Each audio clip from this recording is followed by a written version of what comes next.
కాని భయంకరంగా కనిపించాలా లేదా అనేది వాటి చేతుల్లోనే ఉంటుందా అని మీరు ఆలోచిస్తూ ఉండవచ్చు. ఫ్రెండ్స్, నిజానికి కేవలం సముద్రంలో మాత్రమే కాదు, ఈ పరిస్థితి మన భూమి మీద కూడా కనిపిస్తూ ఉంటుంది. మనం ఒక ప్రదేశం నుంచి మరొక ప్రదేశానికి వెళ్ళినప్పుడు మన శరీరం ఆ వాతావరణానికి అలవాటు పడడానికి కొంతకాలం పడుతుంది.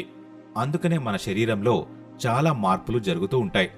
సహారా ఎడారిలో నివసిస్తున్న జంతువులైనా కావచ్చు, లేదా అంటార్క్టికాలో నివసిస్తున్న జంతువులైనా కావచ్చు, అవి కూడా వాతావరణానికి తగ్గట్టు పరిణామం చెందుతూ ఉంటాయి. కానీ వీటిలో ఏ జంతువు కూడా భయంకరంగా ఉండదు. అలాంటప్పుడు సముద్రపు లోతుల్లో నివసించే జంతువులు ఎందుకని భయంకరంగా మారిపోతున్నాయి? అక్కడ వాతావరణ పరిస్థితుల వల్ల, లేదా ఆ జంతువులే వాటి ఇష్టప్రకారంగానే ఆ విధంగా మారిపోతున్నాయా? ఈ ప్రశ్నలకు సమాధానం తెలుసుకోవడం కోసం చాలా మంది రీసెర్చర్లు సముద్రాలలో చాలా కాలం పాటు రీసెర్చ్ చేస్తూనే ఉన్నారు. ఆ సమయంలో వాళ్లకి మరొక విచిత్రమైన జంతువు కనిపించింది. రీసెర్చర్లు సముద్రపు లోతులో చూడడానికి కోడిలాగా ఉన్న ఒక జంతువుని గుర్తించారు. అది సముద్రంలో ఈత కొడుతూ ఉంది. ఆశ్చర్యకరమైన విషయమేంటంటే దానికి తల కూడా లేదు.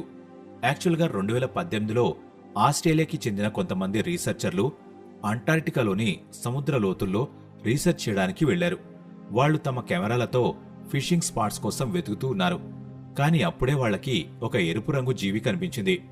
అది చూడ్డానికి తలకాయ లేని కోడిలాగా ఉంది.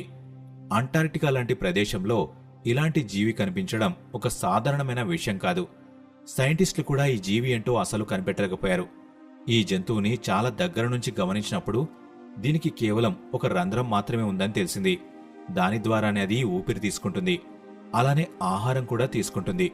ఆశ్చర్యకరమైన విషయమేంటంటే ఈ రంధ్రంలో చిన్న చిన్న చేపలు కూడా ఉన్నాయి. అవి ఈ జీవి తిన్న తర్వాత మిగిలిన ఆహారాన్ని తినేస్తున్నాయి. ఆ చిన్న చేపల వల్లే ఈ జీవికి ఉన్న రంధ్రం శుభ్రంగా ఉంటుంది. ఒక చిన్న జీవికి ఇన్ని విచిత్రమైన లక్షణాలున్నాయని తెలుసుకుని